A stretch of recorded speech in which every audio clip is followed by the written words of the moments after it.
안녕하세요. 오늘도 사연사롱을 찾아주셔서 감사합니다. 40대 중반 여성입니다. 저는 무척이나 가난한 집안에서 태어났어요. 고작 결핵주사 한 대 맞을 돈이 없어서 친정아버지는 젊은 나이에 너무도 허망하게 세상을 떠났고, 졸지에 젊은 과부가 된 친정어머니는 겨울이면 메밀묵과 찹쌀떡을, 여름에는 두부 리어카를 끌고 행상을 돌아다니면서 참 억척스럽게도 사셨죠. 그러나 찢어질 듯한 가난의 그림자를 좀처럼 벗어날 수는 없었어요. 그때 제 나이가 한창 꽃 땄던 18. 갈수록 지쳐가는 친정어머니를 두고 볼 수 없었던 저는 다니고 있던 인문계 고등학교에 자퇴서를 냈어요. 동네 실업계 친구들을 따라 취업을 나가려고 했거든요. 하지만 이를 알게 된 친정어머니가 처음으로 회초리까지 들어가며 저를 뜯어 말리셨죠.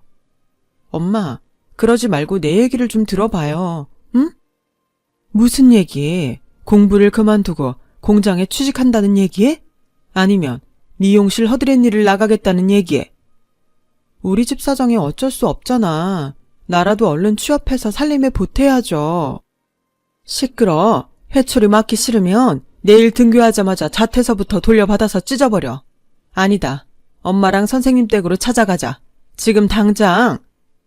제발요. 추울 때 추운 데서 일하고 더울 때 더운 데서 고생하는 엄마 모습 지켜보는 딸 자식 입장이 얼마나 고역인데. 그리고 공부야. 검정고시를 보든 아님 야간학교를 다니든 일단 취업해서 자리 잡은 다음에 다시 할 수 있는 거잖아요. 잔말 말고 학교 계속 다녀. 꼭 공부 열심히 한다고 해서 훌륭한 사람이 되는 것도 아닌데 뭐.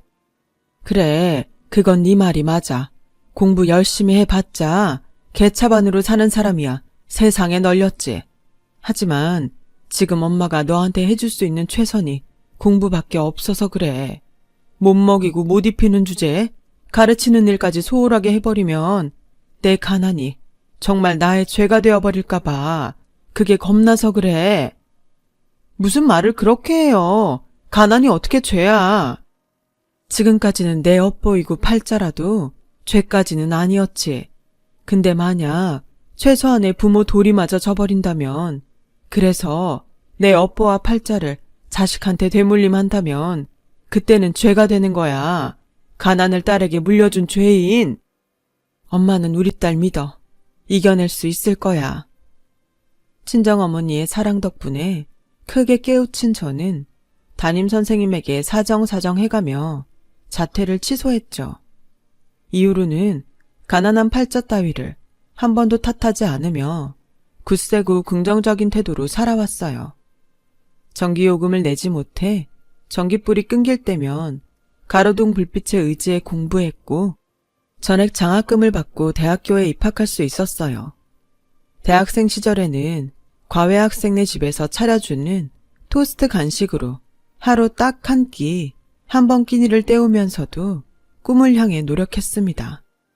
그 결과 큰 병원 간호사가 되는 데 성공했죠. 그런 제 삶의 태도는 번듯한 중산층 사모님인 시모가 양가의 경제적 차이를 걱정하며 결혼을 반대할 때도 굴하지 않았어요. 오히려 당당할 수 있게 만들어 주었죠. 제가 짊어진 가난은 살면서 극복해 보이겠다고요. 그리고 저희 말 그대로를 증명해내었어요. 사글세 단칸방에서 시작한 신혼집을 불과 몇 년 만에 전세 신축 아파트로 옮기면서 말이죠. 하지만 시모에게 저는 여전히 가난해서 못마땅한 며느리인 모양이었어요. 저희 부부가 아파트로 이사하던 날 굳이 찾아와 이러더라고요. 너희 그동안 굶고 살았니? 네? 의사도 아니고 간호사 벌이야 세상 뻔한데 집을 너무 빨리 늘리는 게 아닌가 싶어서.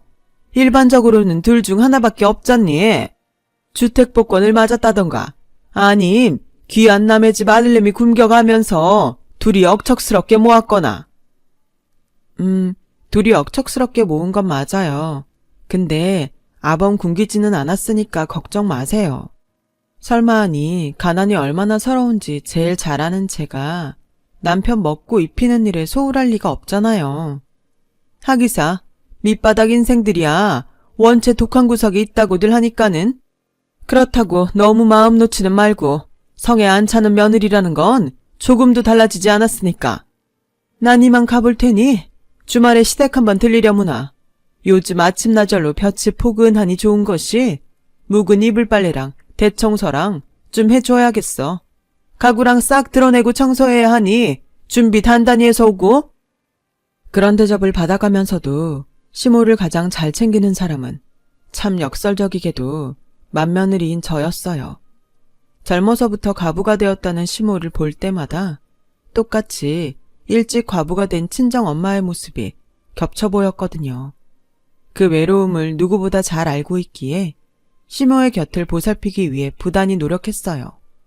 집안도 좋고 서울대 나온 학벌도 좋고 돈도 잘 벌고 사회적으로 인정도 받는 직업을 가진 잘난 작은 동서가 시모를 고리타분한 옛날 사람 취급하며 홀대할 때도 오히려 상대적으로 가난한 제가 시댁의 경조사며 살림살이며 시모 용돈까지 빠짐없이 잘 챙겼어요.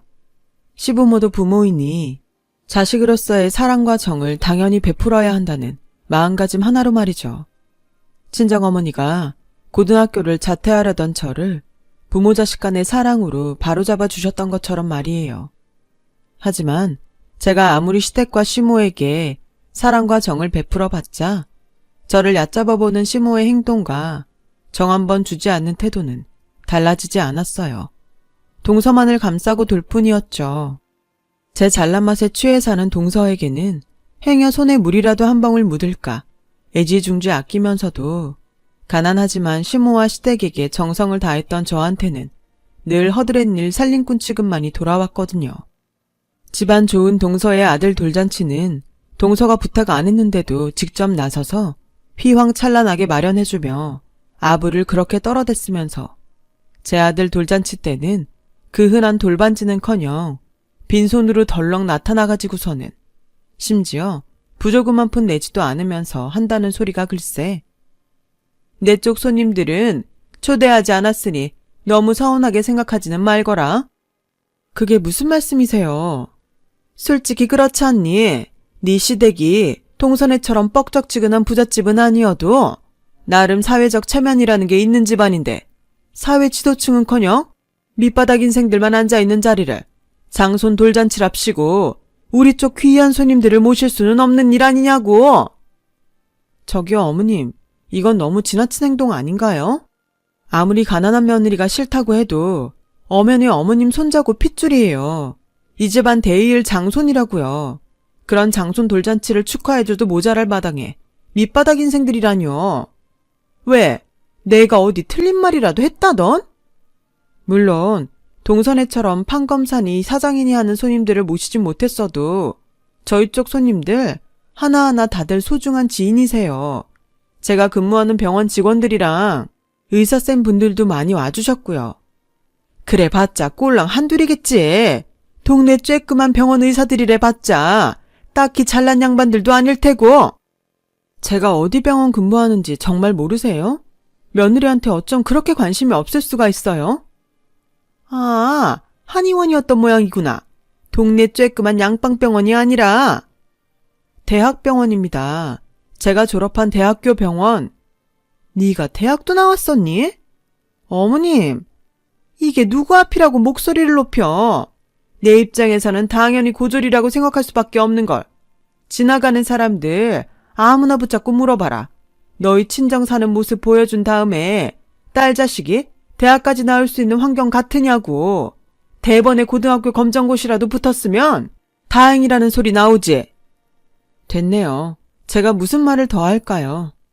아니, 얘기 나온 김에 한마디만 더 해야겠다. 넌 어떻게 된 애가 그렇게 두서가 없어. 대학병원 의사쌤들도 많이 오는 자리면 미리 언지를 줬어야지. 미리 얘기했으면요. 그럼 혹시 또 알아? 나 아는 지인 사모님들 쫙 모셔다 놓고 대학병원 의사쌤들이랑 중매라도 서줄지. 그럼 겸사겸사 자리도 빛내주고 얼마나 좋아? 네, 그러시겠죠, 뭐. 식사 마저 하세요. 음식 식으면 맛 없습니다. 이처럼 노골적인 무시와 외면, 그리고 동서와의 차별 속에서도 제가 버틸 수 있었던 건 사랑꾼 남편이 있었던 덕분이에요. 남편은 친자식보다 낫다 싶을 만큼 시댁과 시모에게 정과 사랑을 베푸는 저를 늘 고마워했고, 그래서 제가 시댁에 잘하는 만큼 남편도 저희 친정 어머니를 극진하게 대해주었거든요. 또 제가 시모의 행동에 상처받을 때면 바람을 쐬어주며 다독여주고, 한편으로는 저 대신 시모와 맞서주기도 했어요. 그런 남편의 사랑이 얼마나 든든한 방패가 되어주었냐면요. 그런 시모조차 단 한 번도 이혼하라는 말만큼은 절대 입 밖으로 낼 수 없을 정도였어요. 덕분에 저는 시모와의 위태로운 관계를 어렵사리 유지할 수 있었고, 남편과의 사랑도 이어갈 수 있었죠. 그러던 어느 날 천년만년 건강할 줄로만 알았던 친정어머니가 덜컥 백혈병에 걸리면서 상황이 복잡하게 돌아가기 시작했어요. 어느덧 연차가 꽤 쌓인 베테랑 간호사인 저는 남편과 상의한 끝에 신혼집 전세 아파트를 처분하고 친정으로 들어가기로 했어요. 친정 어머니의 곁에 머물면서 간병과 치료에 힘쓰기 위해서였죠. 하지만 시모가 저희 부부와 친정의 합가를 결사 반대하고 나서더라고요. 너희가 사돈댁으로 들어가 버리면 외로운 과부인 나와 시댁은 앞으로 누가 모신다던? 너무 걱정은 마세요. 친정엄마가 백혈병을 극복할 때까지만 머물 예정이거든요. 그동안은 사부인 치료받는 동안 시댁 빨래며 아침 저녁 국인이 반찬이며 그걸 다 해다 바칠 사람이 세상 누가 있다고. 그것도 걱정 마세요. 친정에 들어가 살더라도 어머님이랑 시댁 챙기는 건 지금처럼 똑같이 전혀 소홀하지 않게 최선을 다할 테니까요. 병간호를 꼭 해야겠니? 굳이 출가 외인인 딸 자식도 모자라 남의 집 귀한 아들내미까지 사돈댁에 앉혀놓고? 생각을 한번 해보세요. 작고 사소한 병이라면 저희도 이렇게까지 하지는 않겠죠. 하지만 백혈병이잖아요. 하루아침에 생사가 갈릴 수 있는 위험한 병인데다가 항암 치료는 저리 가라 할 정도로 힘든 과정인데, 명색이 베테랑 간호사 딸 자식인 제가 홀어머니를 돌보는 건 당연한 일이잖아요. 꼴에 말은 잘해요 아주. 누가 들으면 대단한 의사 선생님이라도 되는 줄 알겠다 얘.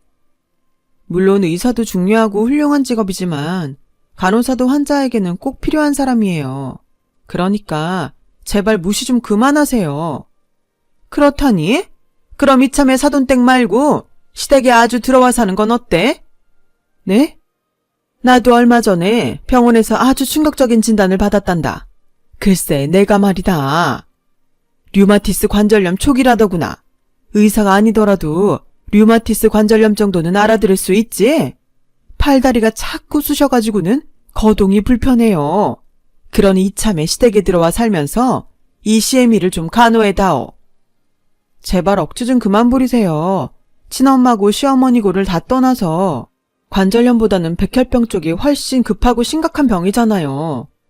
코웃음치기는 CME가 고분고분 조용히 말하니까 만만하게 뵈는 모양인데 나 지금 농담 따먹게 하자는 거 아니다. 되바라지 며느리한테 경고하는 거지. 어머님, 2번 경고하지 않을 테니 똑똑히 챙겨들어. 내 말 무시하고 사돈댁이랑 합가한다면 그날로 넌 닭 쫓던 개 지붕 쳐다보는 꼬라지 되는 거야. 내 재산 단 한 푼도 너에게 상속하지 않을 생각이니 말이다. 아직도 제가 재산이랑 유산 보고 아범한테 접근했다고 생각하세요? 그만 일어서마. 내 할 말은 다 했으니. 시모는 그렇게 제 할 말만 다 해놓고는 자리를 떴고, 황당한 저와 남편은 이후로 며칠 동안 시모를 설득하기 위해 노력했어요. 친정 엄마를 꼭 곁에서 보살피고 싶다고요. 그러나 시모는 입만 열었다 하면 류마티스 관절염 핑계가 그치지를 않았죠. 툭하면 유산 얘기를 하더군요. 저는 단연코 시댁의 재산과 유산에는 단 한 푼어치조차 관심도 없었는데 말이죠. 그런 답없는 실랑이가 거듭된 끝에 저희 부부는 결국 시모가 도저히 설득 불가능한 사람이라는 걸 깨달았어요. 그래서 시모 설득하기를 포기하는 대신 손 아래 동서내외를 찾아갔죠. 저희 부부는 동서내외에게 당분간 시모를 잘 챙겨달라고 부탁했어요. 따지고 보면 썩 무리한 부탁까지도 아니었다고 생각해요. 한 달에 2번 시댁에 들러 시모와 저녁을 함께 먹어달라는 말을 전했을 뿐이니까요. 그런데 평소 시모를 거들떠 보지도 않던 잘난 동서내외는 대뜸 쌍심지를 켜고 소리를 박박 질러대더라고요. 지금 이거 무슨 상황인가요? 조선시대 시집살이 뭐 그런 건가요? 내 말은 그런 뜻이 아니라 어머님이 혼자 적적해 하실까봐 그게 마음에 걸려서. 그거나 뭐가 달라. 결국 맞잖아요, 시집살이. 일단 진정하고, 응? 아, 동서. 내가 지금 진정하게 생겼어요? 한창 예쁘고 젊은 나이에 이 좋은 능력까지 썩혀가면서 졸지에 시댁 파출부로 뼈 빠지게 고생만 하다 늙어 죽게 생겼는데. 그럴 일 없어. 친정 엄마 치료만 마치면 내가 다시. 이봐요, 형님. 그렇게 안 봤는데 사람 너무하네. 가난한 주제에 형님이랍시고 꼬박꼬박 대접해준 나한테 이러면 안 되는 거죠. 부잣집 딸내미 잘 배우고 직업 좋으면 뭐해. 인성이 개차반인데 어디 가서 그런 행동 보이고 그러지 마. 격 떨어지는 졸부소리 들어. 저와 남편은 동서내외에게 인간적인 실망만을 품은 채로 돌아섰고 그날 밤 도착한 동서의 문자 메시지에 또 한 번 크게 분노하고야 말았어요. 저 대신 당분간 시모를 보살피는 조건으로 무슨 견적서를 보내왔더라고요. 딴에는 능력 좋은 고급 인력이랍시고 비싼 인건비를 책정해놓고는 다달이 수백만 원에 달하는 비용을 요구하겠다는 견적서였어요. 뒤이어 도착한 문자 메시지는 더 기가 막혔죠. 저희 부부 형편에 수백만 원 인건비를 지불할 수 없을 테니 그걸 받지 않는 대신 유산 전부를 자기들이 가져가겠다더군요. 이놈의 시댁 식구라는 양반들은 입만 열었다 하면 돈 얘기밖에 할 말이 없는 건지 참. 당연히 저희 부부는 고민에 빠져들었어요. 다만 유산을 동서내외에게 전부 빼앗기지는 않을까 하는 우려는 결코 아니었어요. 벌써부터 돈을 들먹이는 동서내외가 시모를 제대로 모시지 않을 것이 뻔해서 걱정일 뿐이었죠. 그렇게 동서내외를 단념하게 된 저와 남편은 딱히 다른 대안을 찾을 수도 없었죠. 그러는 사이 친정 어머니의 상태가 악화되어서 골수이식을 받아야 하는 상황에 처하게 되었어요. 당장 급하게 골수를 이식해줄 사람이라고는 세상에 하나 남은 혈육인 저밖에는 없는 상황이었죠. 이에 저희 부부는 시모의 결사 반대를 무릅쓰고 친정과의 합가를 했어요. 친정 어머니를 곁에서 보살피며 간호할 겸 골수를 이식해줄 저의 건강을 마음 편한 친정에서 머물면서 관리도 잘 할 겸 해서요. 합가 결정으로부터 며칠 지나지 않아서 이삿날이 닥쳐왔고 저희 부부의 눈앞에는 아주 뜻밖의 상황이 펼쳐졌어요. 줄곧 합가를 결사 반대해왔던 시모가 갑자기 무슨 생각인지 덜컥 나타나서는 이삿짐을 열심히 나르는 게 아니겠어요? 저에게 생전 10원 한 장 쓰는 법 없던 사람이 짜장면 곱빼기에 탕수육까지 손수 사먹이면서요. 그런 시모를 바라보는 저희 부부의 심정은 불안 반 걱정 반이었죠. 그렇게 잠시 후 정든 전세 아파트를 떠난 이삿짐 트럭이 멈춰서는 순간 저희 부부는 그야말로 아연질색하고야 말았어요. 뭔가 착오가 있는 모양인데요, 기사님. 저희가 갈 이삿짐은 여기가 아니라. 엥? 바뀐 주소가 여기 맞을 텐데. 바꾸다뇨, 누가요? 아까 시어머니라는 사람이 그러더라고요. 이사갈 주소를 잘못 전달했으니 이쪽으로 가면 된다고요. 언제요? 점심 잡수실 때 왜 있잖아요, 짜장이랑 탕수육. 그곳은 원래 목적지였던 친정집이 아닌 시댁이었어요. 전부 시모의 수작이었죠. 일단 저희의 이삿짐부터 시댁에 억지로 들여놓은 뒤에 이삿짐을 인질 삼아 합가 반대를 이어갈 작정인 모양이었어요. 그리고 역시나 시모가 미리 준비해둔 인부들이 우르르 달려들어 이삿짐을 시댁 안으로 옮기려 하더라고요. 시모의 술수에 당할 수 없었던 남편이 인부들을 필사적으로 막아서는 사이 저는 시모에게 달려가 따졌어요. 이게 대체 무슨 짓이죠? 목소리 낮춰. 동네 사람들이 지켜보고 있어. 왜요? 또 그놈의 체면 때문에요? 쪽팔린 줄 아는 사람이 이런 치사한 짓을 벌이나요? 그러게 진즉 내 말을 순순히 들었더라면 이런 사달까지 안 왔겠니? 어머님 신보가 고약해서는 아니고요. 퇴발하진 말투하고는 하긴 방금 그 말투가 너 같은 하층민에게는 딱 어울리는 말투이긴 하구나. 이봐요. 도대체 왜 이렇게까지 하세요? 일단 짐부터 집에 들여다 놓고 천천히 얘기하자꾸나. 나도 뭐 공짜로 들어와 살라는 거 아니라니까는. 아니요. 그렇게는 못하겠는데요. 이대로 트럭 돌려서 친정으로 들어가야겠는데요. 대학까지 나왔다는 것이 이렇게 무식해가지고서는 옛말에 이런 말이 있다. 인명은 제천이라. 사람이 죽고 사는 문제는 어디까지나 하늘에 달린 일이란 뜻이야. 죽을 사람은 어차피 죽게 되어 있어. 죽는다니? 죽긴 누가 죽어? 부정해도 소용없다. 사부인은 하늘이 점주해준 죽음에 가까워졌을 뿐이야. 인간이 어떻게 되돌릴 수 있는 노릇이 아닐 뿐이고. 그러니 곧 저승길 떠날 사부인보다는 부질없는 병간호에 남의 집 귀한 아들내미 인생까지 송두리째 낭비하는 것보다는 남들은 못 받아서 안달인 그 유산, 그 큰돈을 턱하니 안겨줄 내 쪽을 택하는 것이 경제적이고 합리적이지? 말 다 했어요? 혹시 더 할 말 남아있으면 지금 빼먹지 말고 다 해요. 지금이 마지막이 될 것 같으니까. 사부인 장례식은 너가 아들내미 돌 때랑은 다르게 섭섭지 않도록 잘 챙길 테니 허물과도 같은 핏줄의 인연일랑 그걸로 만족하며 끊어내거라. 글쎄요. 그런 사악한 말 같은 건 굳이 안 해도 어차피 끊어질 인연 같은데. 그래, 잘 생각했다. 어여침부터 들여놓자꾸나. 정리하고 저녁 차려 먹고 하려면 시간이 빠듯해. 끊어지는 건 당신과 우리의 인연이겠죠. 유산 준다니까! 아니, 우린 이대로 이삿짐 돌려서 친정으로 갑니다.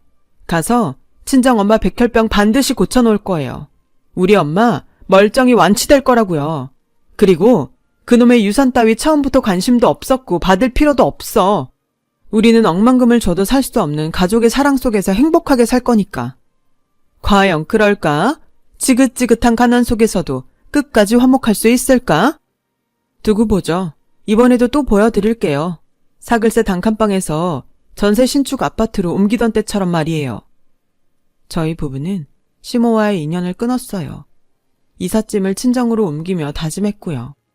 가난하고 부자의 고를 떠나서 시모처럼 가족이고 나발이고 없는 추악한 사람이 되지는 말자고.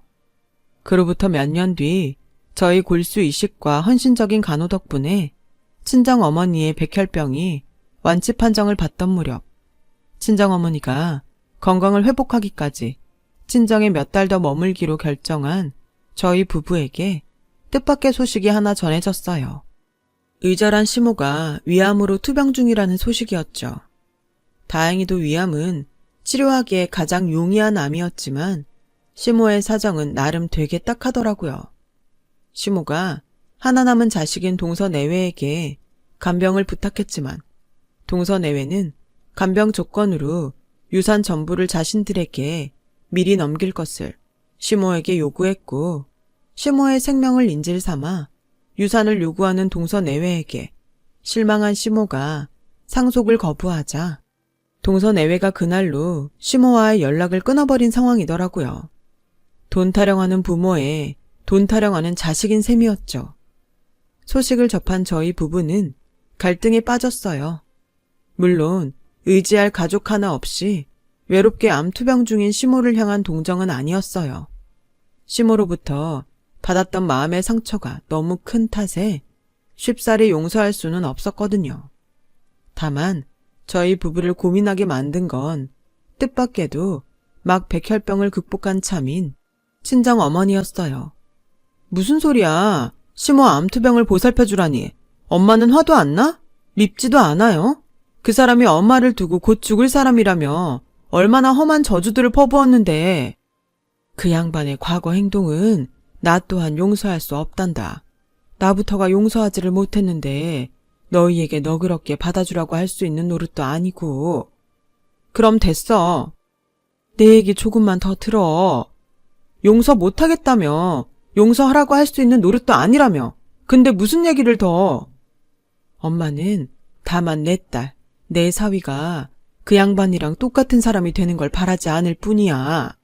혼자 외롭게 암투병을 하도록 내버려 둔다면 너희도 결국 그 양반이랑 똑같은 사람이 되는 것 같아서 그게 걱정스럽고 속상할 뿐이야. 그러니 아무리 밉더라도 사람으로서 최소한의 도리는 해주었으면 좋겠어. 도리할 만큼 다 한 다음에 계속 미워할 땐 그때 가서 미워하더라도 말이야. 좋아요. 그럽시다. 시모 암투병 우리가 보살펴 보겠다고요. 그래. 고맙다. 고마워. 엄마 지금 울어? 아니 왜? 엄마가 고마울 일이 뭐가 있다고. 내가 우리 딸한테 물려주고 싶지 않았던 진짜 가난이 뭔 줄 아니? 물질적인 가난이 아니라 마음의 가난이었어.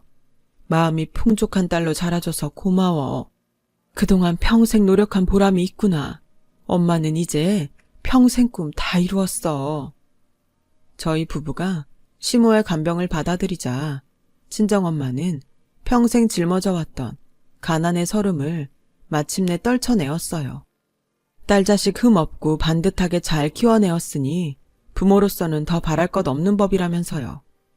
며칠 뒤 저희 부부는 친정어머니의 배웅을 받으며 친정을 떠나 시댁으로 들어갔고 시모의 암투병 간병을 시작했어요.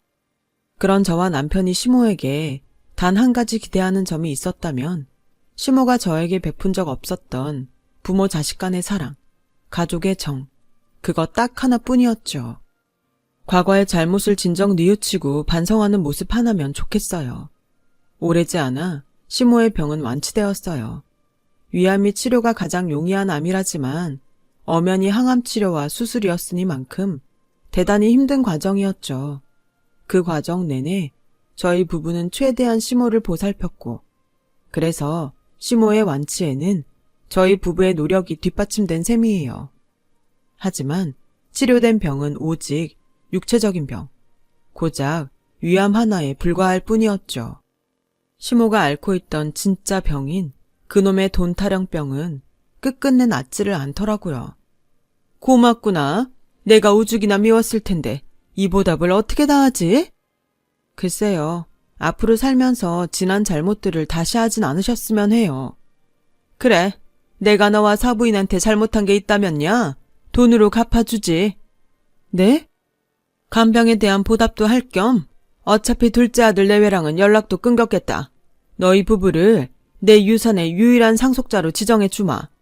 대신 앞으로 평생 시댁에 눌러 살아. 예전처럼 청소도 하고 밥도 챙기고. 난 워낙에 귀하게 자라서 살림살이 잘 못하잖니. 표정이 왜 그렇다던? 그게 얼마나 많은 돈인데 좋아서 방방 뛰어도 모자랄 판국에? 하나도 안 변했네요. 아프기 전이나 지금이나.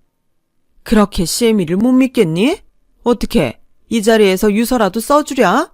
변호사를 불러다가 공증이라도 받으랴? 그러면 믿음이 가겠어? 그날 저희 부부는 시댁을 미련 없이 떠났어요. 외로운 당신 곁에 부모 자식으로 머물러 달라고 부탁했다면 그렇게 했을 거예요. 어긋나 버렸던 우리와 당신 사이를 되돌려 놓기 위해 필요한 건 유산 같은 돈이 아니라 부모 자식 사이의 사랑과 정이었으니까요. 지난 잘못을 진심으로 뉘우치고 반성하는 인간다운 모습이었으니까. 그런데 어머님은 끝까지 돈이었죠. 그래서 이제 당신을 완전히 포기하려고요. 당신은 세상에 돈보다 중요한 것이 있다는 걸 평생 깨닫지 못할 테니까. 누구처럼 중리산이 하는 저주 같은 건 퍼붓지 않을게요. 굳이 그러지 않아도 앞으로 어떤 삶이 남아있을지 뻔히 보이거든요. 이후 저희 부부는 친정 어머니의 건강을 극진하게 챙기며 열심히 살고 있어요. 친정 어머니가 비록 백혈병 완치 판정을 받기는 했었지만 투병 생활 내내 건강이 많이 상해 있었던 데다가 이제는 나이도 많이 잡수셨거든요. 물론 저희 부부의 사랑 덕분에 하루하루 부쩍 건강해지고 있는 중이기도 해요. 반면 시모는 결국 자식 하나 없이 외롭게 늙어가는 처지가 되었어요. 가뜩이나 유산 다툼으로 인해서 시모와 연락 끊고 살던 동서내외가 시댁의 유일한 상속자로 저희 부부를 지정하려고 했던 시모의 소식을 듣고 냅다 쳐들어오더니 아주 호적까지 파서 나가버릴 기세로 깽판을 쳤다더라고요. 당연히 그들과의 관계는 완전히 박살이 나버렸고요. 정작 저희 부부는 그 유산에는 여전히 눈꼽만큼도 관심 없는데 말이죠. 암튼 그래서 시모에게 남은 앞날이라고는 비록 돈은 많지만 어깨 기댈 가족 하나 없이 쓸쓸한 노후가 고작이에요. 억만금보다 훨씬 가치 있고 소중한 가족의 정과 사랑 속에서 지금껏 행복해왔고 앞으로도 영원히 행복할 저와 남편과는 다르게요. 돈이 최고인 것 같지만 그것도 아닌 것이 인생 같습니다. 곁에 있는 소중한 인연들과 가족들에게 고마워하면서 살아가렵니다. 긴 이야기 들어주셔서 감사해요.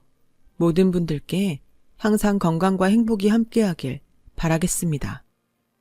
여러분, 사연 댓글에 응원과 현명한 조언 부탁드려요. 좋아요와 구독은 저에게 큰 힘이 됩니다. 오늘도 좋은 일 가득하세요.